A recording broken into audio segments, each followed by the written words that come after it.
E todos nós dizemos, irmãos, permaneçam em pé e eu quero convidar as crianças a unirem-se aos seus líderes ali na entrada principal do auditório, porque participarão do culto infantil. E aos adultos eu quero apelar que venham 3 ou 4 bancos para frente para ficarmos mais próximos. Enquanto as crianças se juntam, fazemos essa breve movimentação aqui. E eu peço aos irmãos que abram a palavra de Deus em 1 Coríntios, capítulo 10, versos 23 e 24. 1 Coríntios, capítulo 10, nós leremos os versos 23 e 24. Vamos em pé mesmo ler a palavra do Senhor. As crianças com seus líderes já podem seguir para o culto infantil.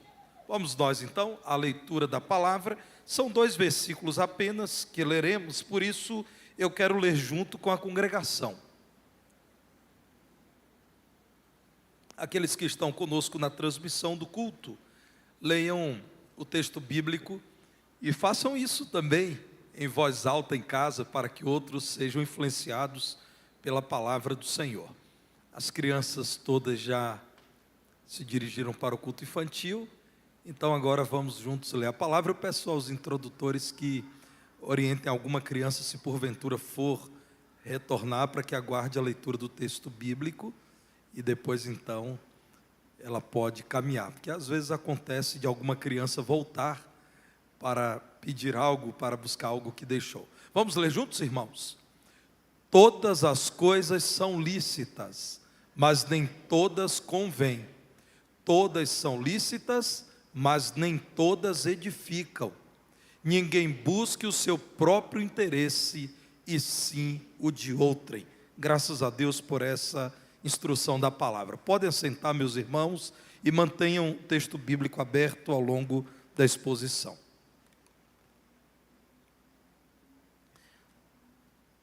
Muita gente resolve constituir família, mas continua desejando viver como se fosse solteiro.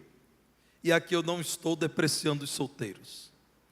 É que algumas pessoas desejam constituir família e se tornam não apenas um solteiro vivendo em família, mas um solteiro egoísta, que não compreende a oportunidade que Deus deu e a sua responsabilidade com o lar. Vivemos um tempo, irmãos, em que se fala muito de liberdade. E isso acontece na família. Pessoas que estão dizendo que querem ser livres, não compreenderam ainda o que vem a ser família. E nessa busca por uma certa liberdade, que envolve irresponsabilidade, inconsequência e às vezes até anarquia no seio da família, essas pessoas estão se negando a viver em amor. Não são, na prática, aquelas pessoas que estão usufruindo da liberdade de viver em família e viver em amor.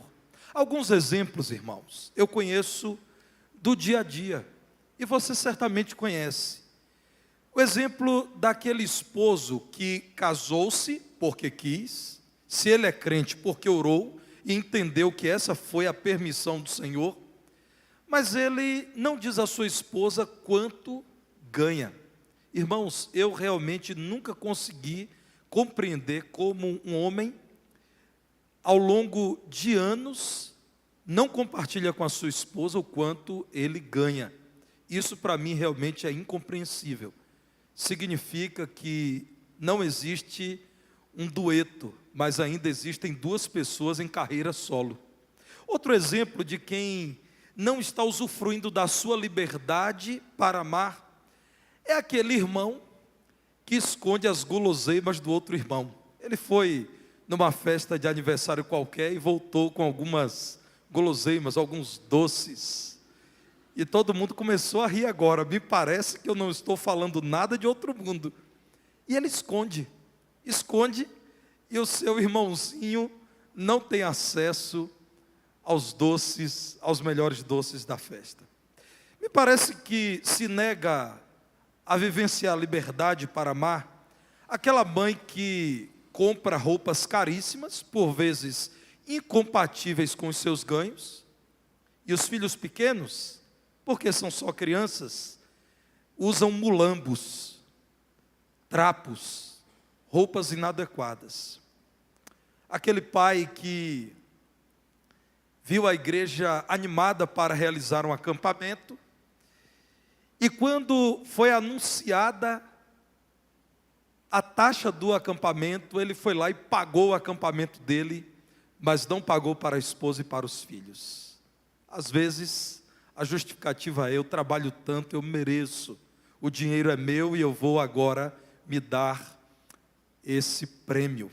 Também não entendo, irmãos, porque a opção não é, já que os 4, ou os 5, ou os 6, ou os 7, ou os 8, aqui em nossa igreja não estou falando ilustrativamente, nós temos o caso dos 8 mesmo numa casa só. Se não é possível pagar para os 8, então os 8 ficarão em casa e comerão pipoca juntos no feriado do acampamento, ou quem sabe conversaremos com a igreja sobre a possibilidade de parcelar em muitas e muitas vezes o pagamento do acampamento. Irmãos, o apóstolo Paulo é usado por Deus para escrever aquilo que ele já tinha dito no capítulo 6 para a desafiadora igreja da cidade de Corinto. Olhem para o capítulo 6, verso 12, e os irmãos verão Paulo usado pelo Senhor dizendo: todas as coisas me são lícitas, mas nem todas convêm. Todas as coisas me são lícitas, mas eu não me deixarei dominar por nenhuma delas. Tudo me é permitido, tudo posso fazer. E Paulo aqui está dizendo: foi para a liberdade que Cristo me libertou. Não sou mais escravo de um calendário religioso, não sou mais escravo de tradições de homens, eu sou livre. Paulo diz: eu sou livre para fazer tudo, mas nem tudo me convém, porque eu sou servo de Cristo. E no capítulo 6, a partir do verso 12, Paulo está introduzindo a discussão de um assunto grave para a igreja de Corinto. Alguns crentes se envolviam com mulheres, como era próprio da cultura pagã de Corinto, e diziam: é só lazer, eu tenho a minha esposa e eu não quebro o meu pacto com ela quando eu apenas me divirto com outras mulheres. O apóstolo Paulo diz: isso é impureza, é pecado cometido contra o próprio corpo, que para o crente não é apenas um amontoado de órgãos, de ossos, de sangue, é o templo do Espírito Santo. Então Paulo diz: irmãos, tudo podemos fazer, mas nem tudo é conveniente a um cristão, a quem está unido por Cristo, que é a habitação do Espírito de Cristo. Portanto, não se verá um crente escravizado por coisa alguma, ainda que aos olhos dos homens pareça que isso é lícito. É o que ele diz então no capítulo 10, quando agora ele está falando do testemunho para pessoas que não estavam vivenciando a realidade da igreja cristã, mas também, irmãos, para crentes novos. Então Paulo diz: eu sou livre para comer qualquer comida. E se alguém diz: não coma porque foi sacrificado a um ídolo, eu posso dizer: o ídolo para mim nada é uma invenção do homem, foi Deus quem criou todas as coisas, eu dou graças a Deus e como. É aqui que Paulo diz: mas por conta da consciência do irmão mais frágil, você não deve comer, porque ele concluirá que ao comer algo que sabidamente foi sacrificado aos ídolos, você está cooperando para manter o culto aos ídolos. Então Paulo, nesse contexto, está dizendo: tudo é lícito, podemos comer de tudo, mas não convém comer algo que trará confusão na igreja e mau testemunho para quem está fora da igreja. Tudo é lícito, mas nem tudo constrói, nem tudo edifica, nem tudo acrescenta, nem tudo abençoa. Meus irmãos, a orientação é semelhante. 1 Coríntios 6:12 e 1 Coríntios 10, verso 23. Falando-se da comunhão do corpo de Cristo, dos relacionamentos na igreja. Se é verdade que o lar cristão é uma pequena igreja, então é claro que os princípios para os relacionamentos na igreja se aplicam aos relacionamentos na família. Você não encontrará na palavra de Deus um versículo do tipo: não avançarás o sinal vermelho quando ele estiver à sua frente vermelho. Mas você encontra um princípio bíblico muito claro: não matarás. Então você conclui que é bíblico não avançar o semáforo vermelho, porque você poderá matar alguém. Por esses dias eu e o pastor Petrônio saímos da reunião do conselho de líderes, eu com a minha família, ele com a família dele, e fizemos a volta no quarteirão em frente aqui ao nosso templo. Entramos na Avenida 7 de Setembro para cruzar a rua da igreja, a Rua Pernambuco. Meus irmãos, semáforo aberto para nós, mas vinha descendo a Rua Pernambuco, que já é um fator que complica, porque permite que os carros tenham grande velocidade, porque é descida, e um moço numa caminhonete imensa acelerou, e quando ele viu que nós estávamos começando a passar, ele então freou, e foi aquele barulho, e foi realmente assustador. Você não encontrará na palavra de Deus sendo dito: não avançarás o semáforo vermelho, mas encontrará a palavra de Deus dizendo: não matarás. Ou encontrará a palavra de Deus dizendo: amarás o teu próximo como a ti mesmo. Cuide de preservar a vida do seu próximo. Então, irmãos, eu quero buscar esse princípio da palavra de Deus, de que somos livres na comunhão da igreja para amar o irmão e aplicar a vida da família. Paulo tinha autoridade para exortar os crentes a que vivessem amor. Vejam 1 Coríntios 10:33, quando ele diz: assim como eu também procuro em tudo ser agradável a todos, não buscando o meu próprio interesse, mas o de muitos, para que sejam salvos. Capítulo 11, verso 1, Paulo diz: sede meus imitadores, como também eu sou de Cristo.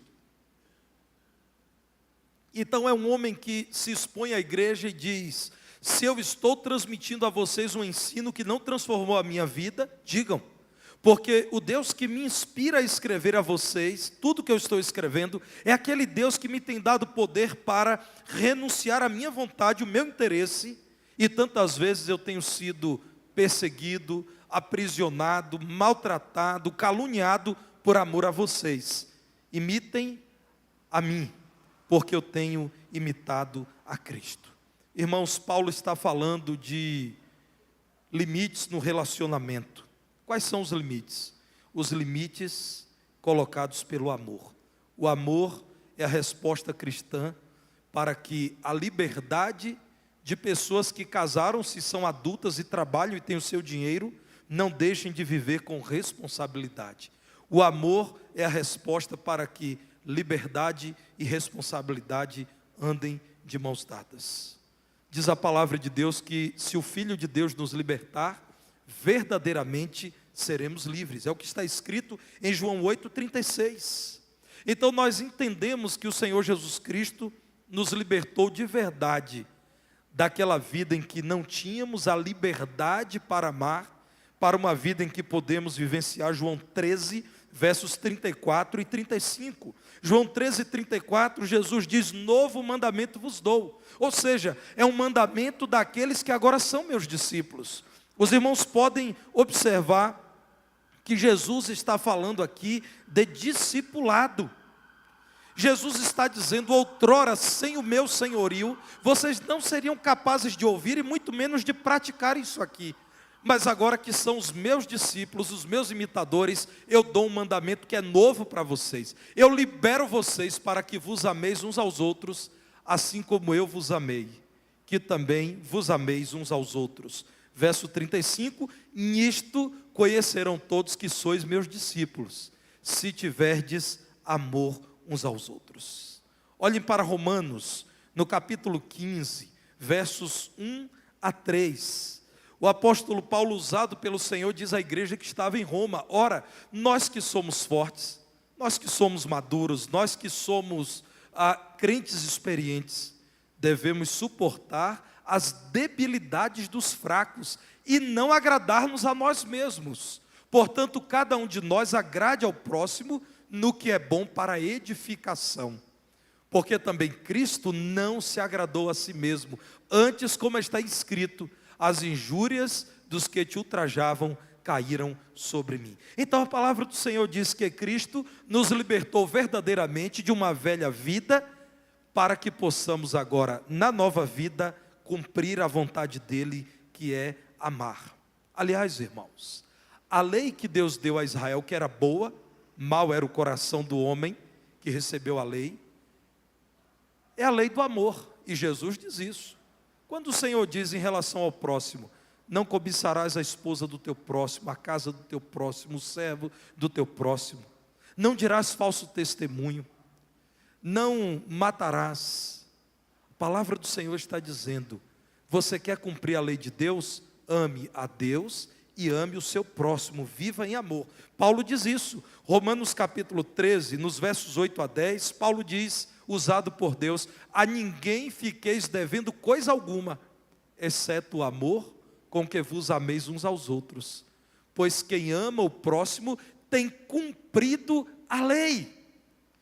Pois isto, não adulterarás, não matarás, não furtarás, não cobiçarás, e se há qualquer outro mandamento, tudo nesta palavra se resume, amarás o teu próximo como a ti mesmo.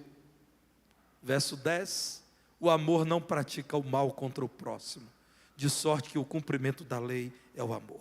Então, quando esta igreja promove cursos ao longo de todo o ano, ela está chamando as pessoas a que lembrem-se das palavras do Senhor. Elas são livres agora para viver em amor na família.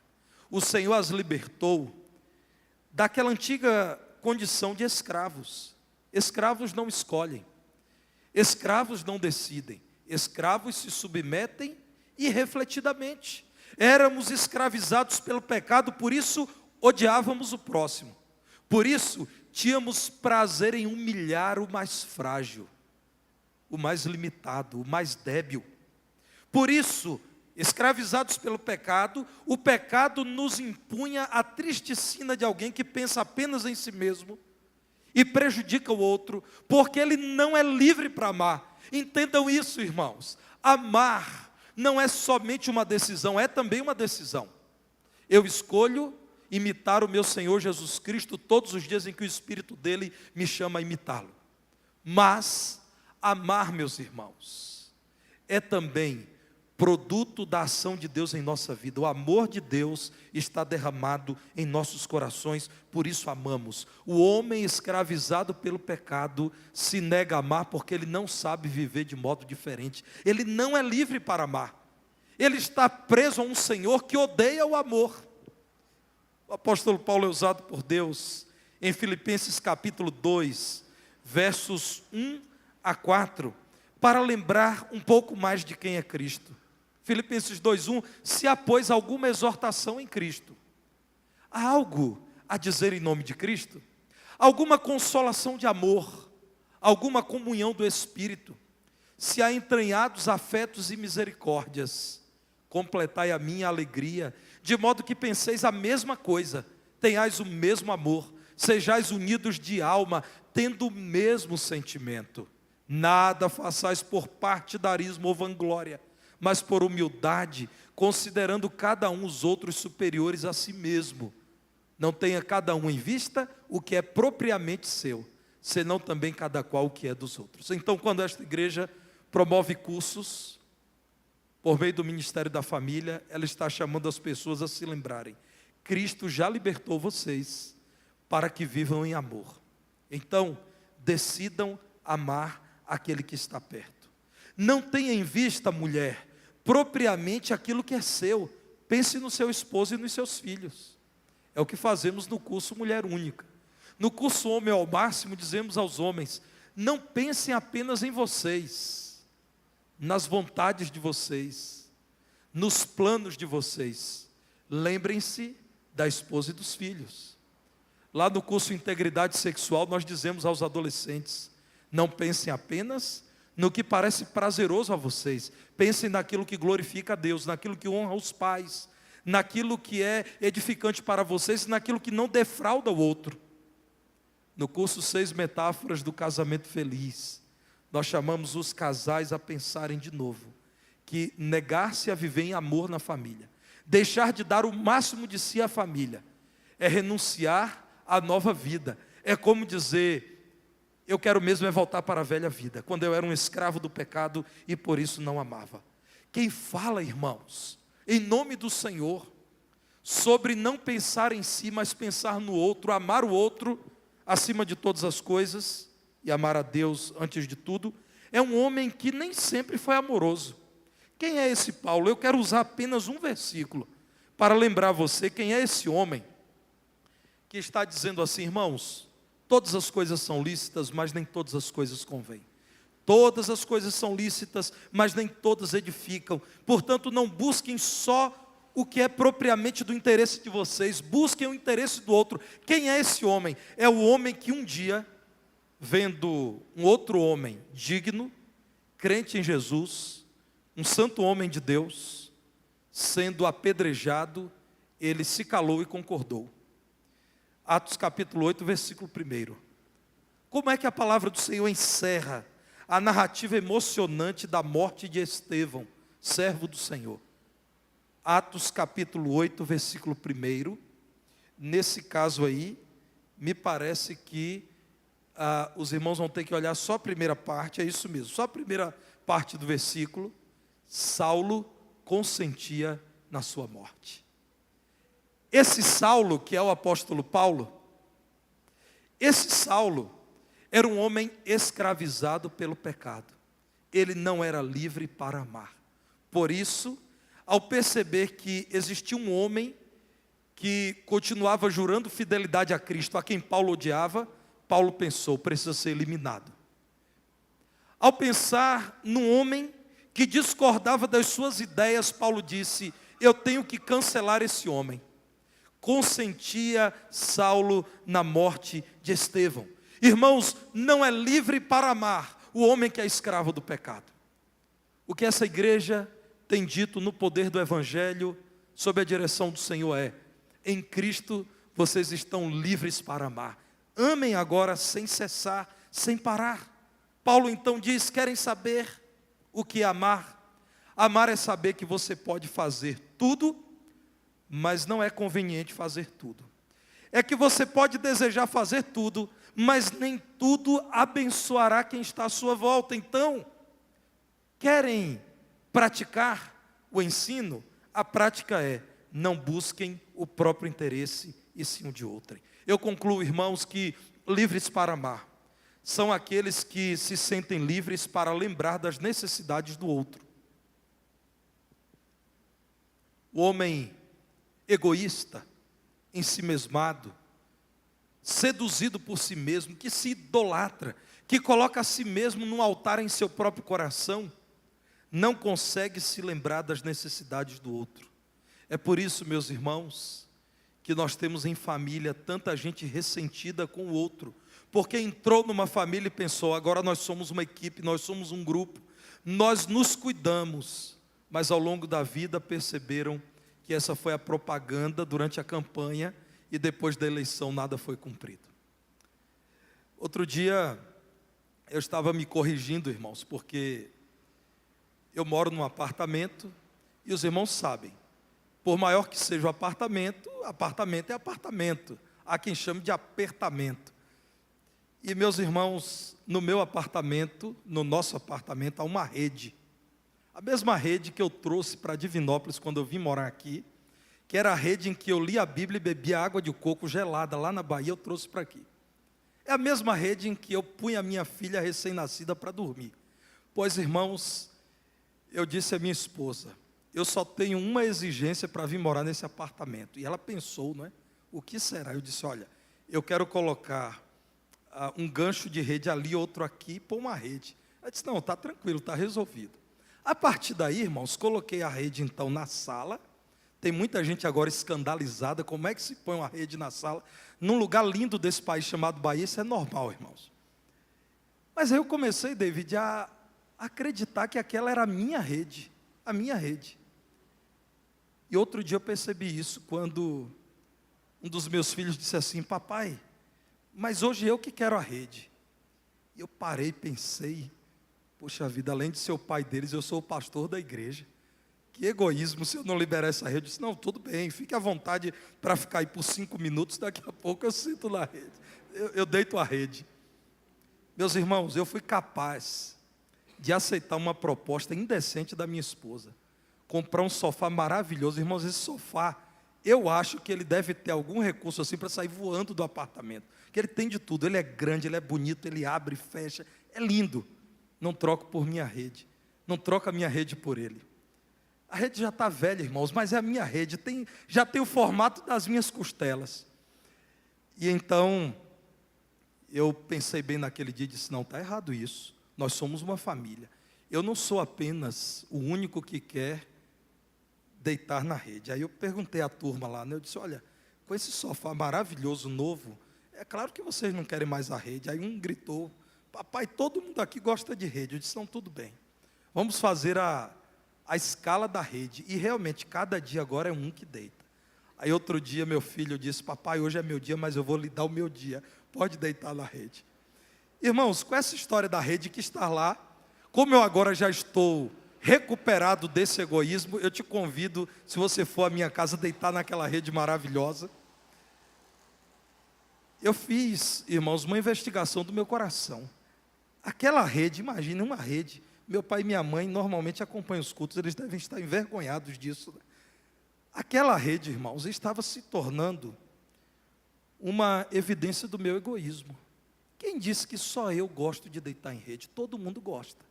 Eu não sou o único, portanto, eu não devo continuar sendo o único a habitar aquela rede. A partir de agora, os irmãos já sabem, eu chego meio cansado na igreja, porque eu não posso todo dia mais deitar na rede. Família é assim, irmãos. Nós temos a liberdade de lembrar das necessidades do outro. Imaginem os irmãos, que eu estava a ponto de decretar que uma parte da casa dos 4 era só minha. Isso está errado. Então a rede não é mais só minha. Eu ainda sofro quando falo isso, mas pela fé, irmãos, eu digo, não é só minha mais. Quando o apóstolo Paulo diz que não devemos buscar o nosso próprio interesse, mas sim o de outro, e ele está dizendo que nós somos livres para não prejudicar o outro. Sim. Irmãos, quando nós falamos às famílias, nós estamos falando constantemente. Deus tem abençoado vocês para que vocês não imprimam no coração, no caráter, na memória de seus filhos, experiências amargas de uma família que não é dirigida pelo Espírito do Senhor. Irmãos, o homem sem Deus até planeja prejudicar o outro, o que é impensado no Evangelho. O Evangelho nos diz que devemos até orar por quem nos persegue. O Evangelho diz que nós devemos amar quem se declara nosso inimigo. Você imagina isso? Um país declara guerra a outro país, e esse outro país a quem a guerra foi declarada, diz, nós vamos amar mais ainda esse povo que agora entrou em guerra contra nós. É impensado para o homem. É um milagre do Evangelho, da ação do Espírito Santo, nos convencer que nós não devemos prejudicar o outro. Nós não devemos pensar nisso, nós não devemos planejar isso, nós não devemos executar isso. Certo homem comprou um carro novinho, todo equipado, e tinha uma filha de 3 anos de idade. E ele realmente dedicava-se muito àquele carro. Depois da chuva, ele mesmo lavava o carro. E ele fazia uma revisão dos parafusos do carro todo dia. E ele punha uma capa, ele cultuava aquele carro. E a filha de 3 anos de idade pensou, o carro é tão importante para o papai que eu vou dar uma contribuição para ele ficar mais bonito. Ela pegou, irmãos, uma faquinha e escreveu um coração, e do jeito dela, que ainda não estava alfabetizada, um eu te amo, papai. E o papai então machucou aquela menina ao dar muitas palmadas, muitas na sua mãozinha. E a mão dela então, fraturada, foi imobilizada por gesso. E aquele pai em crise, ao perceber que ele, por amor ao carro e não à filhinha dele, espancou aquela menina, e a sua filhinha, a sua única filha, a quem ele amava, foi para o hospital e a mãozinha fraturada e agora com gesso. E quando ele foi chorando abraçar sua filha e pedir perdão, ela disse: papai, me perdoe também. Agora eu não vou mais riscar seu carro não, a minha mãozinha não vai mais fazer isso. E aquele homem então, irmãos, a olhar para aquele carro, não por conta dos riscos da filha, mas por conta de tudo o que ele deu àquele veículo, ele se angustiou a ponto de vender. Nós somos livres, irmãos, para amar. E amar é não prejudicar aqueles a quem amamos. O que o apóstolo Paulo está dizendo é que nós somos livres para edificar. Lembrando-me das necessidades da minha esposa, dos meus filhos, dos meus pais, dos meus irmãos, e decidido a nunca prejudicá-los, eu edificarei a vida deles. Ninguém busque o seu próprio interesse. Perceba qual é a necessidade do outro, qual é a carência do outro, o que ele precisa. Tudo é lícito, mas nem tudo edifica. Então faça aquilo que edifica, faça aquilo que abençoa. Quando nós nos reunimos para agradecer a Deus por mais 2 formaturas de cursos do Ministério da Família, a nossa oração é que todos os formandos possam dizer: nós aprendemos que amar é investir no outro. Nós aprendemos que amar é edificar o outro. Nós aprendemos que amar é ser instrumento de Deus na vida de alguém. E a recompensa vem, irmãos. A recompensa de quem ama muitas vezes é o beijo do filho, é o abraço da esposa, é a mensagem lá no aplicativo de mensagem do pai agradecendo, dizendo quão especial é aquele filho. Irmãos, se nós amamos a Deus, tudo faremos para glorificá-lo. E nós o glorificamos quando cumprimos a lei dele, que é amá-lo e ao próximo. Se nós amamos os nossos familiares, tudo faremos para edificar os nossos familiares. Você, crente em Jesus, deve celebrar a liberdade para amar. Você não é mais escravo do pecado. Você não é mais servo do ódio. Você não é mais menino de recado do desamor. Você agora é livre para amar. Use a sua liberdade. E em nome do Senhor Jesus Cristo, ame. Deus, pois, nos abençoe. Meus irmãos, eu quero convidar o pastor Eduardo para orar, rogando a Deus que nos ajude a viver em amor. O pastor Eduardo é o pai da irmã Débora, Eduardo mesmo, não é isso? Está acompanhado de sua esposa e do seu genro, que é o nosso irmão Marcos. O pastor Eduardo é pastor na primeira igreja presbiteriana de Belo Horizonte. Eu quero convidá-lo para vir à frente, pastor, e orar por nós. Vamos ficar em pé, irmãos? Vamos clamar ao Senhor para que Ele nos dê poder para viver em amor. Pastor Eduardo, isso para nós é motivo de oração. Pedir a Deus que tenha misericórdia de nós e nos dê a condição